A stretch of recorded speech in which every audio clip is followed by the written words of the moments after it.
Et comme chaque jour, on démarre cette émission avec la session de rattrapage de Jean-Luc Lemoyne. Et alors ce matin, nous recevons donc Sophie Jovillard pour son émission Échappée belle, qui va nous parler de Paris. Ouais, c'est là où on se dit que les budgets ont vraiment fondu à France Télévisions. Vous vous rendez compte, maintenant ils font Échappée belle avec un pass Navigo. C'est la dèche. Cette époque me terrifie, Thomas. À ce rythme-là, nous on va faire des délocalisations dans le 7e arrondissement. Ah, on l'a déjà fait hier. Oui. Ok, autant pour moi. C'est pas enregistré ce que je viens de dire. Alors, j'ai regardé le début de votre spécial, Sophie, et la musique m'a un peu angoissé. Ah oui, un peu martial.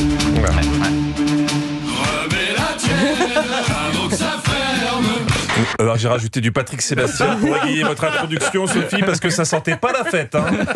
Mais pourquoi vous avez choisi cette musique oppressante ? Quand j'ai entendu cette musique, j'ai cru à une catastrophe, genre on va organiser les Jeux Olympiques. Justement, là c'est le cas. Ouais. Mais arrêtez. Ah si. En ce moment, avec les législatives, on n'arriverait même pas à organiser un goûter d'anniversaire. si vraiment on fait les JO en plus de tout ce bordel, vous savez ce qui va se passer ? Quoi ? Anissa Haddadi va nous dire... On marche sur la tête. On marche sur la tête. Voilà, et puis après, Cyril Hanouna va remplacer Culture Média pour aborder le sujet. Alors non, je ne veux pas croire à ces JO. Sophie Jovillard, c'est une fille qui se la raconte pas. Écoutez ce qu'elle répond quand on lui demande avec qui on la confond. On me confond souvent avec l'ami de quelqu'un. Je suis un peu the girl next door, donc je ressemble à la copine de quelqu'un, à la boulangère. N'importe quoi, mais vous exagérez. Mais je prendrai 2 pains au chocolat et une baguette pas trop cuite, s'il vous plaît. Sophie, on la voit beaucoup, mais c'est vrai qu'au final, on la connaît mal. Quelles sont vos idoles ? J'aurais rêvé d'être un grand personnage, enfin quelqu'un qui a marqué son époque. J'aurais aimé être... Thomas Hill. Oh, c'est dingue. C'est vrai. Ça touche. C'est vrai. Et ma boulangère a fait la même réponse. C'est très étonnant. Ah ouais, c'est très touchant. Bon, et alors Jean-Luc, pour votre session de rattrapage, vous avez regardé Zone Interdite sur M6. Oui, c'était une spéciale mariage. Et moi, comme j'aime l'amour et les gens qui se jettent du riz à la tronche, j'ai pas pu résister. Il est le symbole de toutes nos traditions. En France, 240 000 mariages sont célébrés chaque année. Oui, 240 000, dont 235 000 grâce à M6. Parce qu'entre marié au premier regard, L'amour est dans le pré, Marié à tout prix, le Bachelor, le Golden Bachelor, le groupe M6 est le premier producteur de dragées en France. Donc Zone Interdite a suivi plusieurs couples pour des mariages différents, comme Angélique et Mickaël. Mickaël est un prénom catalan, c'est pas Michel avec un petit truc en plus. Mickaël. Bref, ils organisent un mariage sur le thème du Moyen-Âge et voici le repas. À manger, il va y avoir beaucoup trop. Oui, ce sera beaucoup de viande et encore un peu de viande. Là, si t'es vegan, t'appelles tout de suite un exorciste.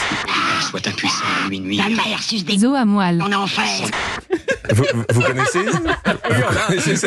cette version de l'exorciste ? Ça s'appelle l'exorciste de Strasbourg.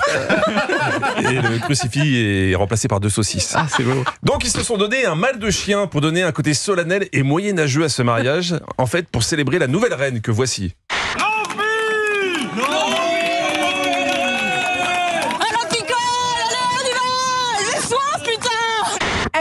Ah ouais. Ça, c'est le genre de dialogue qui peut te faire payer des droits d'auteur à Anissa Haddadi.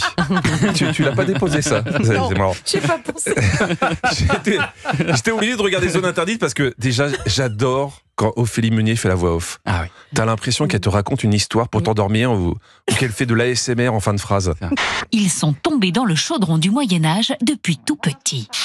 Sous les tropiques, le temps est très capricieux. Toute la famille est submergée par l'émotion. À quelques heures du mariage, ils vont s'envoyer en l'air. Je veux savoir la suite. Ophélie. Il y a Ludivine et Cyril qui ont choisi un mariage à leur image, tout en danse et en musique. Du coup, on le fait vraiment à notre sauce, quoi.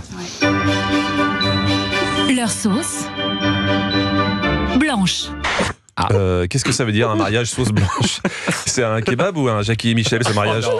Mélissa et Rémi ont choisi d'aller se marier à l'île Maurice et en partant aussi loin, impossible d'inviter tout le monde. Si on additionne tout ça, ça me fait 167 personnes.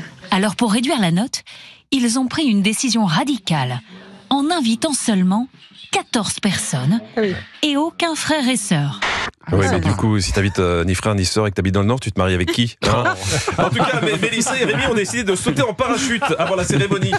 En fait, on a sauté dans le vide et on fait pareil pour le mariage. Saute dans le vide. À quelques heures du grand saut dans le vide, qui pourrait bien durer toute la vie. Voilà, selon Ophélie, le mariage, ça peut être une longue chute interminable. Merci pour ce message d'espoir et vive l'amour. Vive l'amour et vive Jean-Luc Lemoyne. On salue les habitants du Nord et qui nous écoutent ce matin et qu'on embrasse bien sûr. Jean-Luc Lemoyne que vous pouvez revoir en replay sur europe1.fr, que vous pouvez voir en vrai aussi sur scène parce que vous serez ce soir au Comedy Club du Clos à Reims et vous reviendrez du coup en pleine nuit pour être en direct demain dans Culture Média. Exactement, je vais être dans un état. La vie d'artiste. Il va être lamentable. Non, ça, il a un tourbus, Jean-Luc Lemoyne. Non. Ouais. Ah, c'est dingue, c'est incroyable, c'est impressionnant. Restez avec nous sur Europe 1 dans un instant, la suite de Culture Média.